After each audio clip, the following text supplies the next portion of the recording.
AP CM Chandrababu Naidu అమరావతిలో మాట్లాడుతున్నారు. Live లో చూద్దాం.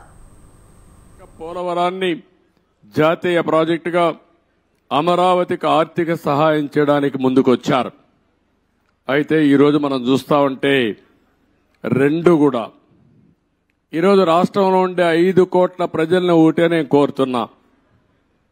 ఈరోజు ఏదైతే మాకు ఓట్లు వేశారు ఇది ఒక హిస్టారికల్ విక్టరీ.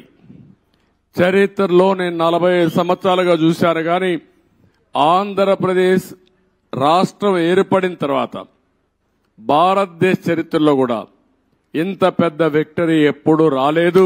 ఒక్క మాటలో చెప్పాలంటే వన్ సైడెడ్ గా ఇలాంటి ముఖ్యమంత్రి పనికి రాడు, ఇతను అవసరం లేదని తీర్పిచ్చి బ్రహ్మాండంగా ప్రజల ముందుకు వచ్చారు.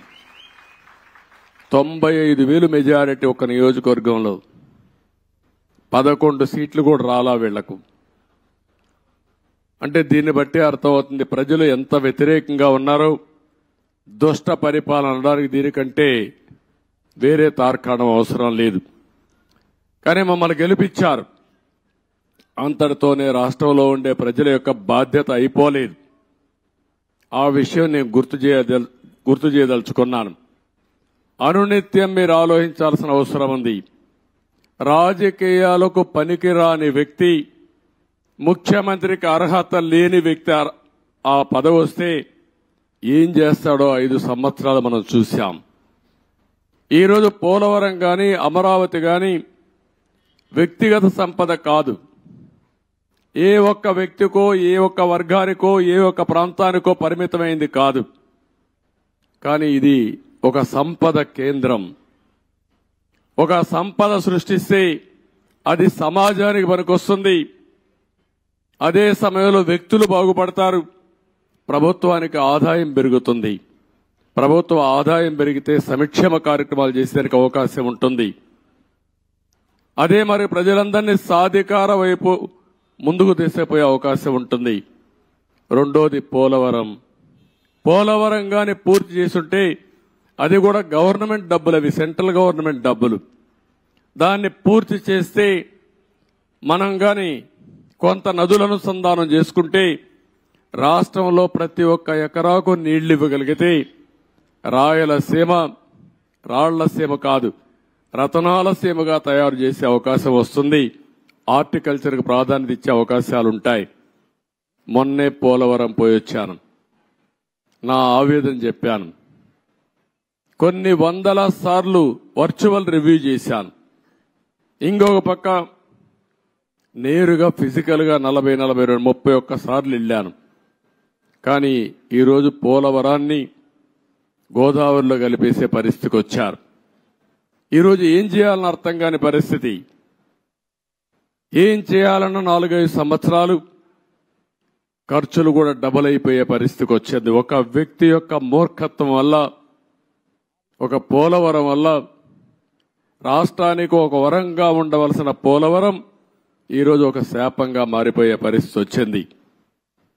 అది నేను మొన్నే మాట్లాడాను, మళ్లీ నేను మాట్లాడతాను. ఈరోజు అమరావతికి వస్తే మొట్టమొదటిసారిగా మీరు చూశారు. నేను నేరుగా ప్రజావేదిక దగ్గర వెళ్ళాను. ఎవరైనా ముఖ్యమంత్రి అయితే జరిగేదంతా కూడా ఒక మంచి కార్యక్రమంతో ప్రజల్ని మెప్పు తెచ్చుకోవడం కోసం పనిచేస్తారు.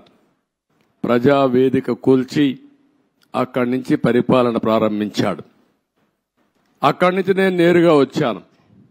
ఏదైతే ఆనాడు ప్రధానమంత్రి నరేంద్ర మోడీ గారు అమరావతికి ఫౌండేషన్ వేశారు. అక్కడ మీరు చూస్తే ఒక బాధ, ఆవేదన. 1631 రోజులు మీరు ఆందోళన చేయడం ఒక ఎత్తైతే, ఈ రాజధాని ప్రారంభించినప్పుడు రాష్ట్రంలో ఉండే ప్రతి ఒక్క గ్రామం, ప్రతి ఒక్క వార్డు నుంచి పవిత్రమైన మట్టిని, పవిత్రమైన జలాల్ని, అక్కడుండే దేవాలయాలు గాని, మసీదులు గాని, చర్చిలు గాని, ప్రార్థనాలయాల్లో ప్రార్థనలు చేసి అందరి దేవుళ్ళ యొక్క ఆశీర్వాదాలు తీసుకొని పవిత్రమైన మట్టిని ఇక్కడికి తీసుకొచ్చారు.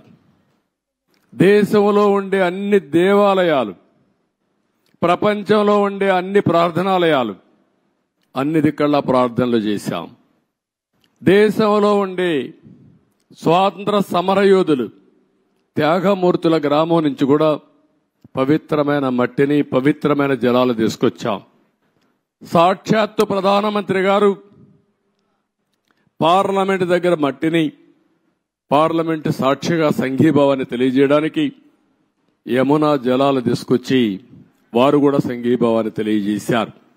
నాకు అనిపిస్తుంది ఆ మహిమే ఈ రోజు మనల్ని కాపాడిందని. నాకు అనుమానం లేదు. ఇక్కడ ఒక పవిత్రమైన ప్రాంతంగా తయారైంది. తాత్కాలికంగా కొంతమంది ఈ ప్రాంతాన్ని అతలాకుతలం చేయాలనుకున్న ఈ స్థల మహత్యం వల్ల మళ్లీ తిరిగి నిలబెట్టుకోగలిగాం. అదే నాకు అనిపిస్తుంది. అక్కడ చూసినప్పుడు నేను మొట్టమొదటిసారిగా ఎక్కడైతే ఆ పవిత్ర మట్టిని కూడా ఇంకా పవిత్రంగా పెట్టాం, ఇక్కడుండే రైతులు కాపాడారు. ఇంకో పక్కన అక్కడ నమూనా కూడా నేను చూశాను. ఇక్కడుండే అల్లరి మూక ఆ నమూనాను కూడా దెబ్బతీసే పరిస్థితికి వచ్చారు. అక్కడనే యజ్ఞశాలకు వెళ్ళాను. ఆ రోజు యజ్ఞం చేసి మనం ఇది చేస్తే 1631 రోజులుగా ఇక్కడుండే మహిళలు మళ్లీ యజ్ఞం చేస్తూనే ఆ మహిమను కాపాడారంటే ఆ మహిళలకు మనస్ఫూర్తిగా ధన్యవాదాలు, మనస్ఫూర్తిగా అభినందనలు. అలాంటి త్యాగం చేశారు. అక్కడి నుంచి నేరుగా ఒక్కసారి బిల్డింగుల దగ్గరికి వెళ్ళాను. 5 సంవత్సరాలు ఎక్కడ వేసిన మట్టి అక్కడే ఉంది. వీలైతే వీళ్ళు చేసిన పని విధ్వంసం చేశారు. ఇక్కడుండే పైపులు దొంగిలించకపోయారు, ఇసుక దొంగిలించకపోయారు, కడాన రోడ్లేస్తే మెటలు కూడా దోవకపోయారు. ఇది ఏ విధంగా అభివర్ణించాలో నాకైతే అర్థం కావడం లేదు. ఒక్క బిల్డింగ్ కూడా ముట్టుకోలేదు. ఒక్క రాజధానికి మనం ఆ రోజు కట్టినటువంటి అసెంబ్లీ బిల్డింగ్స్ ఉన్నాయి, పక్కనే సెక్రటరియట్ బిల్డింగ్స్ ఉన్నాయి, ఇంకో పక్క అమరావతి హైకోర్టు బిల్డింగ్లు కట్టాం. ఆ హైకోర్టు కూడా డిస్ట్రిక్ట్ కోర్టు కోసం కట్టిన బిల్డింగు, అవి మాత్రం మిగిలే పరిస్థితికి వచ్చాయి. ఈ యొక్క రాజధాని మనం చూస్తే దగ్గర ఈరోజు నేను అన్ని తిరిగిన తర్వాత ఇప్పుడే నాకు అర్థమైంది ఏంటంటే ఏం చేయాలని అర్థం కాని పరిస్థితి. 5 సంవత్సరాలు రోడ్లన్నీ పూర్తి అయిపోయినటివి, సగంలో ఆగిపోయినాయి. కొన్ని అయితే 80% పూర్తి చేసి ఆగిపోయినాయి. అదే మాదిరిగా బిల్డింగ్స్ మొట్టమొదటిసారిగా నేను వెళ్ళింది శాసన మండలి, శాసనసభ అభ్యర్థులు ఎవరైతే ఎమ్మెల్యేలు, ఎమ్మెల్సీలు ఉండే క్వార్టర్స్కి వెళ్ళాను. 80-70% వర్క్ అంతా పూర్తయింది. మిగిలినటి ఎక్కడ వేసిన గొంగళ అక్కడే మిగిలిపోయింది. ఆ తర్వాత పక్కనుండే ఐఏఎస్ ఆఫీసర్స్, జూనియర్ ఆఫీసర్స్ యొక్క క్వార్టర్స్ చూశాను. అవి కూడా అక్కడే ఉన్నాయి. 70-80% పూర్తి అయింది. పక్కనుండే సెక్రటరీస్, అదే మాదిరిగా ప్రిన్సిపల్ సెక్రటరీస్ బిల్డింగ్లన్నీ ఉన్నాయి. అవన్నీ కూడా తుమ్మ చెట్లు మొత్తం మొలిచిపోయి ఇవన్నీ కమ్ముకుపోయే పరిస్థితి వచ్చింది. పక్కనే హైకోర్టు వస్తుంది. అక్కడనే అడ్మినిస్ట్రేషన్ కోసం 5 టవర్స్ ని ప్రారంభించాం. ఇంకొక పక్కన అసెంబ్లీ బిల్డింగ్ వస్తుంది, దాని పక్కనే హైకోర్టు వస్తుంది. అక్కడనే జడ్జెస్ బంగ్లాలు వస్తాయి, పక్కనే ఎమ్మెల్యేలు, మినిస్టర్స్ బంగ్లాలు వస్తాయి. దాని తర్వాత గెజిటెడ్ ఆఫీసర్స్ 1 కానీ 2 కానీ నాన్ గెజిటెడ్ ఆఫీసర్స్ యొక్క క్వార్టర్స్ వస్తాయి. ఇవన్నీ కూడా ఎక్కడికక్కడ నిలిచిపోయినాయి. రోడ్లు కూడా అధ్వానంగా ఉన్నాయి. చాలా బాధాకరమైన సిచ్యువేషన్. రాష్ట్రంలో ఉండే ప్రజలందరూ అర్థం చేసుకోవాల్సింది, ఈ విధంగా ఉండవలసిన రాజధాని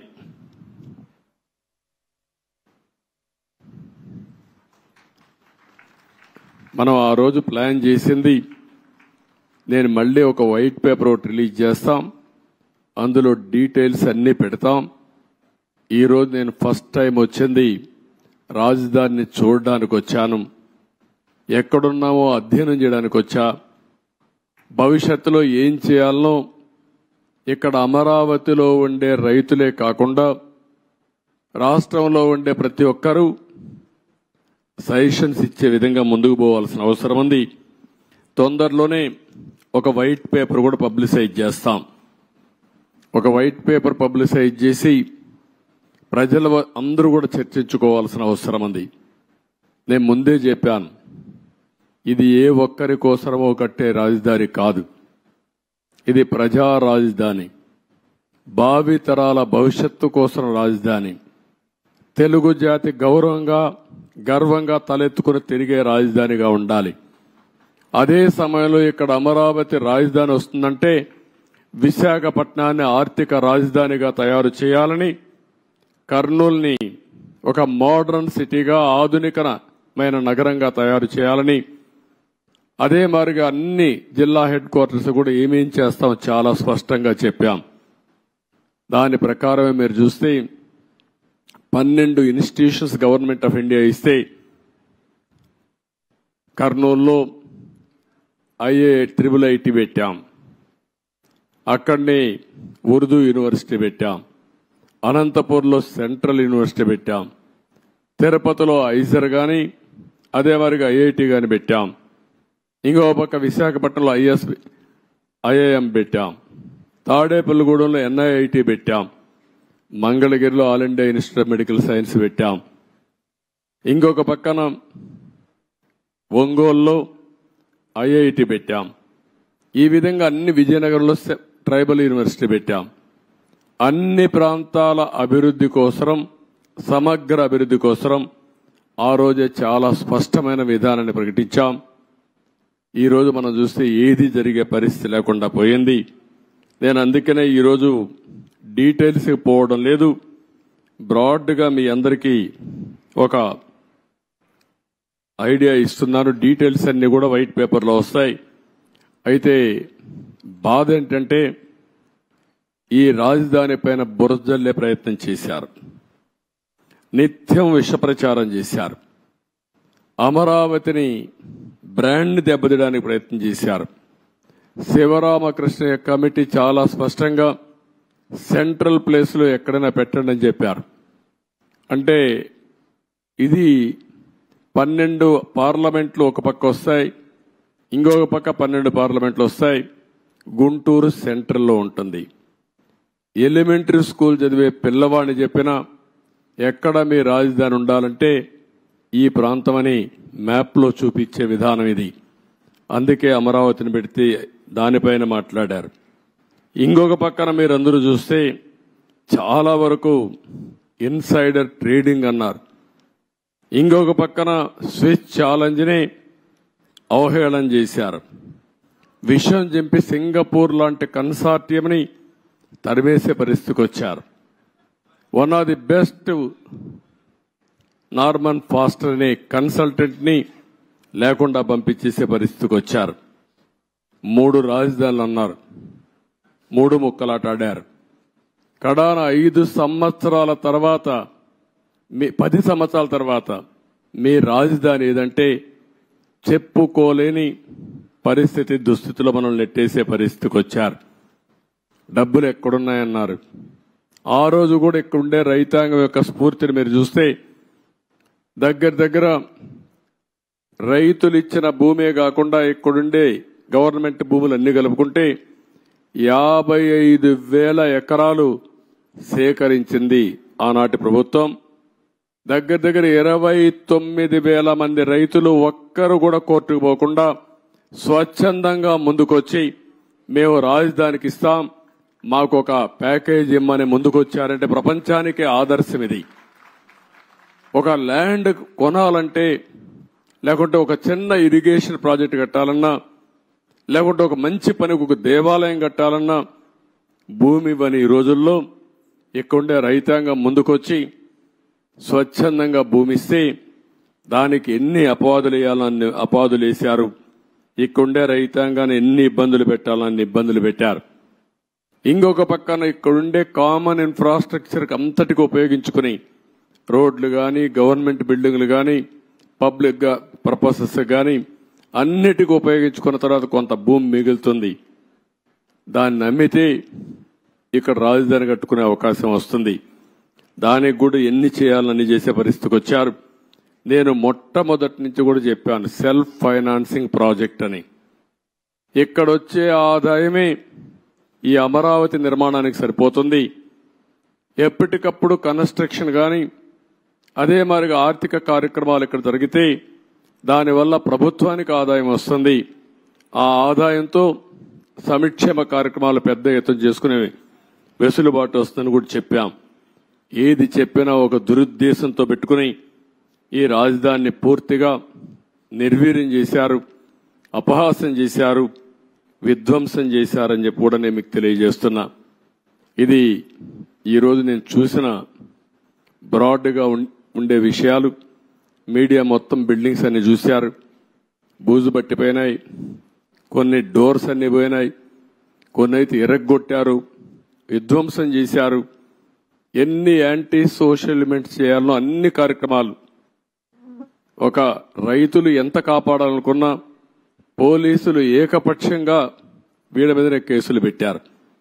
కాంట్రాక్టర్ల మెటీరియల్ ఇక్కడ పెడితే ఆ మెటీరియల్ దోచుకొని పోయే పరిస్థితికి వచ్చారు. అడిగితే వాళ్ళను కూడా కొట్టే పరిస్థితికి వచ్చారు. చాలా దారుణం, చాలా దౌర్జన్యం. ఏది ఏమైనా మళ్ళీ నేను ఇప్పుడే ఒక మాట చెప్పాను. ఒక పక్కన ప్రజలతో చర్చిస్తూనే ఎంత నష్టం జరిగింది రాష్ట్రానికి ఆ విషయాలు చెప్తూనే, మొత్తం ఇక్కడ చూస్తే బ్రహ్మాండమైన బిల్డింగ్స్తో ఎక్కడికో వెళ్లవలసిన ఈ రాజధాని ఈ తొమ్మంతా పెరిగిపోయి ఎక్కడికక్కడ బిల్డింగ్లు వేసిన ఫౌండేషన్ కానీ, కొంత కన్స్ట్రక్షన్ కానీ కమ్మేసే పరిస్థితికి వచ్చింది. ముందు ఒక మాట చెప్పాను, ఒక టెండర్ పిలిచి రాజధాని మొత్తం ఈ తుమ్మ చెట్లన్నీ తీయండి, కనీసం ఒక క్లారిటీ వస్తుంది, ఒక విజిబిలిటీ వస్తుంది. అంత లోపల మనం అంతా కూడా ప్రజలతో చర్చించిన తర్వాత ఏం చేయాలో అవి కూడా ఆలోచిస్తాం. ఒక దుర్మార్గమైన వ్యక్తి చేసే విధ్వంసానికి అమరావతి బలైపోయింది. రాష్ట్రానికి తీవ్రమైన నష్టం జరిగింది. ఆ విషయమే ప్రజలకు చెప్తూ మీరందరూ కూడా ఒక్కొక్కసారి రాగద్వేషాలకు అతీతంగా ఇప్పటికి కూడా 11 సీట్లే వీళ్ళు గెలిచారు. కొంతమంది ఓట్లేశారు. ఓట్లేసిన వ్యక్తులు కూడా మీరు ఒక్కసారి ఆలోచించుకోండి. ఇలాంటి వ్యక్తికి ఓటేయడం భావ్యమా? అలాంటి వ్యక్తులు రాజకీయాలకు అర్హులా? ఇలాంటి వాళ్ళని మనం సహకరిస్తామా? ఒకవేళ ఇలాంటి వ్యక్తులు కానీ రాష్ట్రంలో కానీ రాజకీయాల్లో ఉంటే భవిష్యత్ ఏమవుతుంది అనే విషయం కూడా ప్రజలందరూ అర్థం చేసుకోవాల్సిన అవసరం ఉంది. ఇది మనందరి భవిష్యత్తు, మన పిల్లల భవిష్యత్తు. కాబట్టి మనందరం కూడా ఎక్కడికక్కడ కొంతమంది అనుకుంటారు మాకేం సంబంధం అమరావతి అని, మాకేం సంబంధం పోలవరం అని, అభివృద్ధి అంటే అదేంటని. అట్లా కాకుండా అభివృద్ధి జరిగితే మీ జీవితాలు బాగుపడతాయి. ఈరోజు ఏ గవర్నమెంట్ అయినా సరే ప్రభుత్వ విధానాల ద్వారా ప్రజా జీవితాలను మారుస్తుంది. అటు కేంద్ర ప్రభుత్వంలో ఉండే నరేంద్ర మోడీ గారు కానీ, వివిధ రాష్ట్రాల్లో ఉండే రాష్ట్ర ముఖ్యమంత్రులు కానీ, ఇక్కడ ప్రభుత్వం కానీ మీ జీవితాల్లో వెసులుబాటు తీసుకురావడం, మీ జీవితాల్ని బాగు చేయడం, ఒక పక్క సంక్షేమ కార్యక్రమాలు చేస్తూనే ఇంకొక పక్క అభివృద్ధి కార్యక్రమాలు చేస్తూ తాత్కాలికంగా మీకు వెసులుబాటు ఇవ్వడమే కాకుండా దీర్ఘకాలంలో మీ జీవితాలకు వెలుగొచ్చే విధంగా చేయాల్సిన బాధ్యత ప్రభుత్వాలపైన ఉంది. ఈరోజు హైదరాబాద్ని అభివృద్ధి చేశాం. దాని ఫలితాలు అక్కడ ప్రజానీకం ఎంజాయ్ చేస్తున్నారు. అదొక తృప్తి నాకు. ఆ రోజు నేను వేసినటువంటి ప్రతి ఒక్క కార్యక్రమం చేసిన అభివృద్ధి కానీ, లేకపోతే వేసిన ఫౌండేషన్లు కానీ, ఆలోచనలు కానీ ఏదీ పెండింగ్ పెట్టకుండా ప్రతి ఒక్క ముఖ్యమంత్రి చేతనైనంత వరకు ముందుకు తీసుకెళ్లారు. చేత కాకపోతే వదిలిపెట్టారు, ఎవడు విధ్వంసం చేయలా. కానీ ఇక్కడికి వచ్చే కొందికి విధ్వంసం జరిగే పరిస్థితి వచ్చింది. ఒక్క విధానం మీరు గుర్తుపెట్టుకోవాలి, ఒక్క ఐటీకి ప్రాధాన్యత ఇస్తే ఈరోజు ప్రపంచంలోనే తెలుగువారు బ్రహ్మాండంగా రాణించే పరిస్థితికి వచ్చారు. ఎన్నో సంవత్సరాలు కాలేదు, 25 సంవత్సరాలే. 25 సంవత్సరాల్లో ఎన్నో దేశాలకు వెళ్లిపోయారు. నన్ను అరెస్ట్ చేసినప్పుడు చూస్తే నా జీవితంలో ఎప్పుడూ మర్చిపోలేను. 70-80 దేశాల్లో నిరసన తెలియజేశారంటే ఆ దేశాల్లో వీళ్ళు ఉన్నారని ఆశ్చర్యం వేసే పరిస్థితికి వచ్చింది. నిన్న కూడా మీరు చూశారు ఎన్నికల్లో, అందరూ కూడా ఉదయం 8 గంటలకు 7 గంటలకు వచ్చి రాత్రి 2 గంటల వరకు ఓట్లేశారు.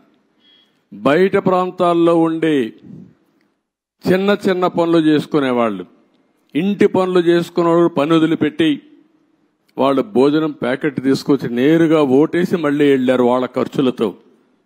ఎక్కడో అమెరికా, ఆస్ట్రేలియా లేకపోతే ప్రపంచంలో వేరే దేశాల్లో ఉంటే లక్షల రూపాయలు ఖర్చు పెట్టుకుని వచ్చి ఓటేసి వాళ్ళ బాధ్యత నిర్వహించారు.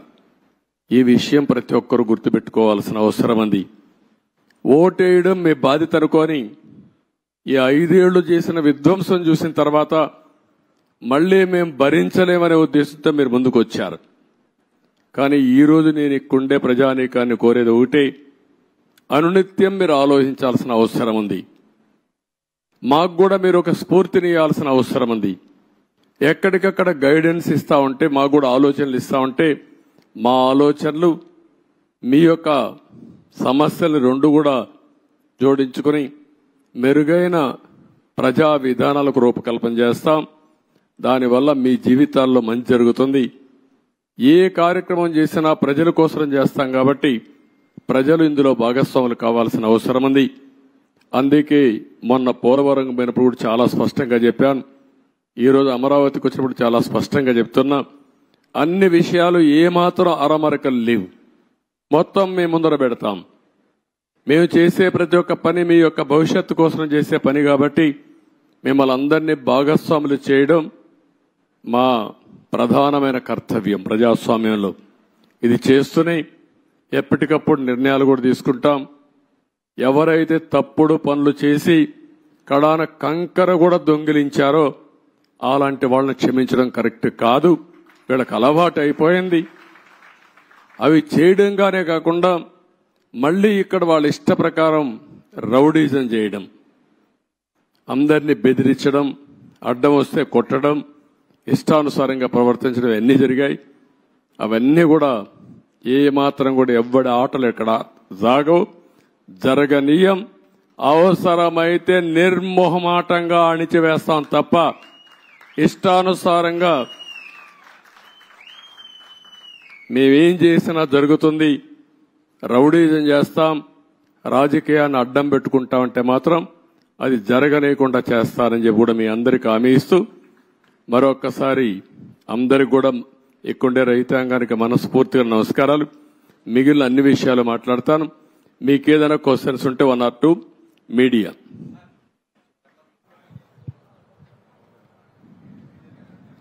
చెప్పండి.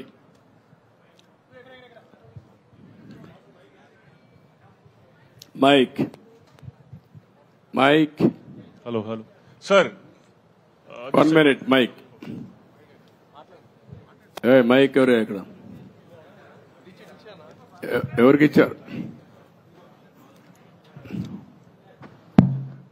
సార్, గత ముఖ్యమంత్రి ఈ రాజధానిలో ఈ బిల్డింగ్స్ పరిశీలించుంటే ప్రజావేదికను కూల్చేసినట్టు ఇవి కూడా డిమాలిష్ చేసేవాడేమో సార్.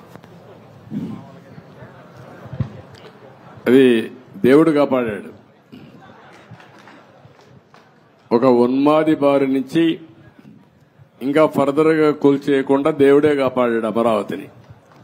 అందుకే నేను చెప్పాను, కొన్ని 16,000 గ్రామాల్లో పూజలు చేసి పవిత్రమైన మట్టిని, పవిత్రమైన జలాలను తీసుకొచ్చారు ఇక్కడికి. పార్లమెంటు సాక్షిగా ప్రధానమంత్రి తీసుకొచ్చాడు. మొత్తం ప్రార్థనాలయాలు దేశంలో విదేశాల్లో నుంచి తీసుకొచ్చాం. పవిత్రమైన వ్యక్తులు పుట్టిన జన్మస్థలం నుంచి కూడా, అంటే స్ఫూర్తిదాయకంగా ఫ్రీడమ్ ఫైటర్స్ అన్ని వాళ్లే కాపాడారు. కాబట్టి మీరు కూడా కష్టపడ్డారు, రైతులు పోరాడారు, దేవుళ్ళు సహకరించారు.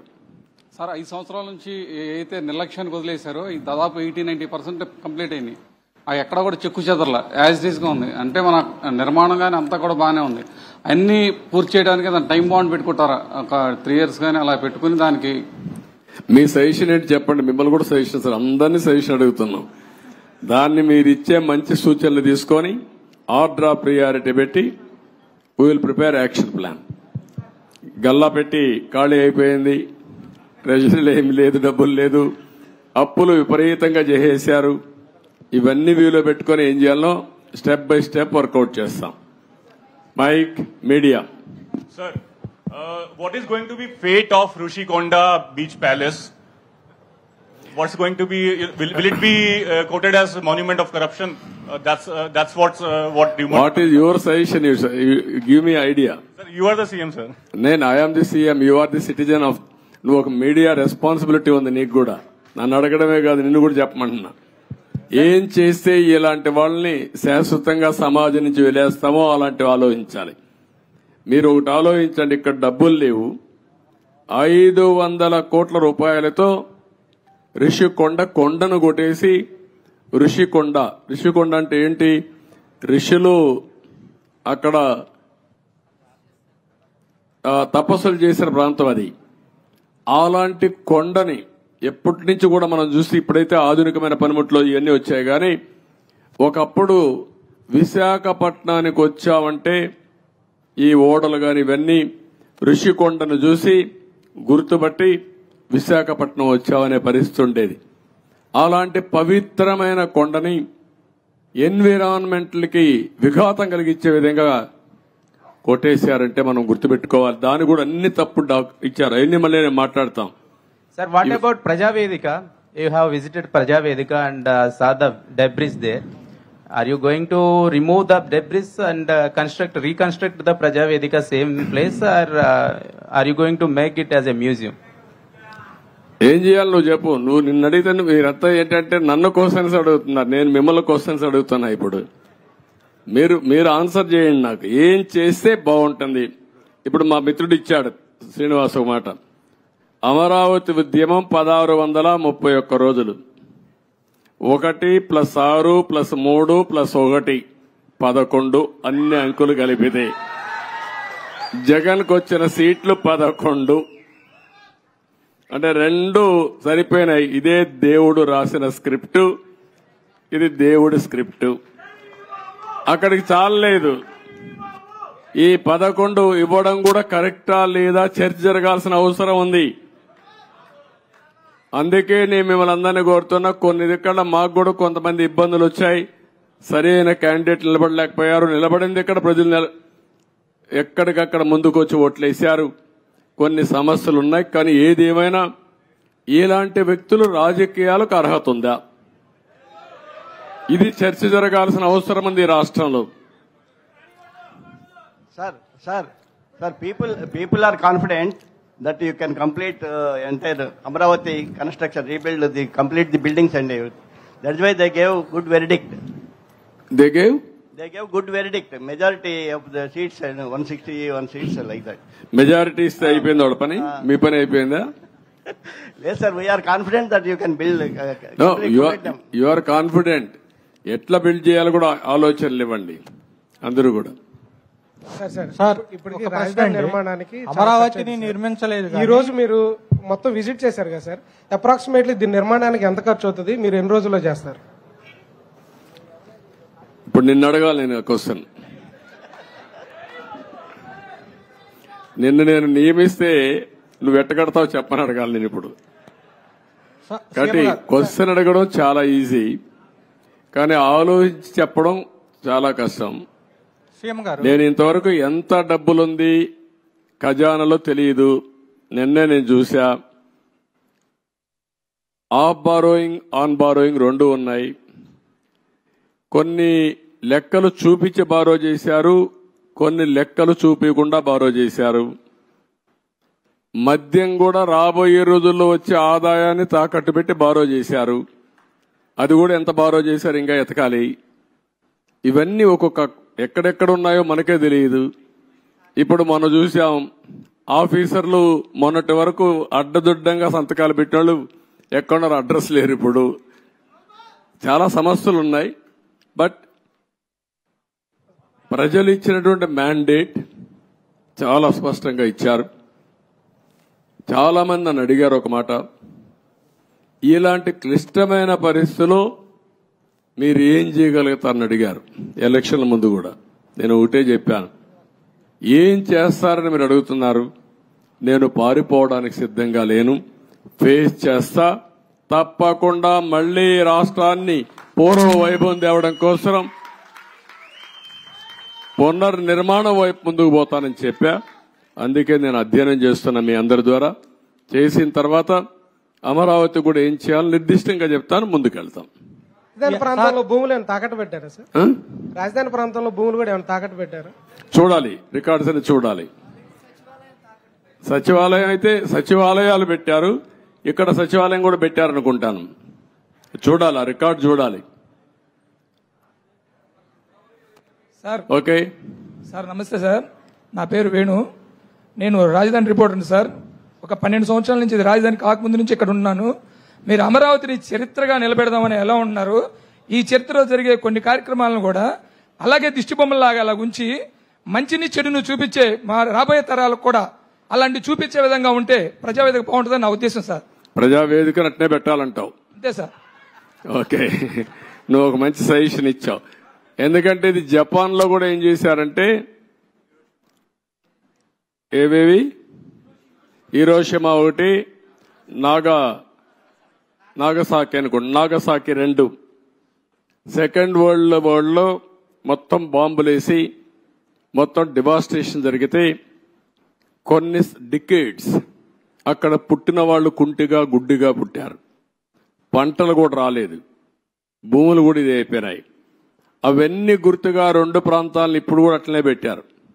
అంటే దానికి కారణం, దాన్ని ఒక స్ఫూర్తిగా తీసుకుని మళ్లీ మనం కష్టపడాలని అనునిత్యం ప్రజలకు గుర్తు చేశారు. ఈరోజు అదే 2వ ప్రపంచ యుద్ధంలో దెబ్బతిన్న జపాన్ ప్రపంచంలోని అగ్రదేశంగా తయారైందంటే ఇలాంటివి చూసి పట్టుదల పెంచుకోవడం. అదే మరి మిత్రుడు ఇప్పుడు చెప్పాడు, ప్రజావేదికను కూడా యాజ్ ఇట్ ఈజ్ పెడితే చాలా బాగుంటుందని. అది కూడా ఒక మంచి ఆలోచన. Let us see. ఓకే,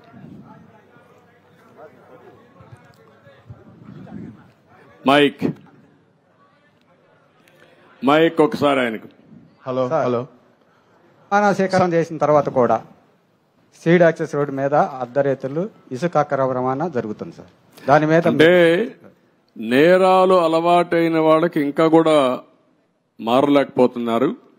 ఒకటే చెప్తున్న అధికార యంత్రాంగానికి కూడా, ఏ అధికార యంత్రాంగం ఇప్పుడు రాష్ట్రంలో ఉన్నారో మళ్లీ ఎక్కడ లాలూచలతో వదిలిపెట్టండి, ప్రజాహితం కోసం పనిచేయండి.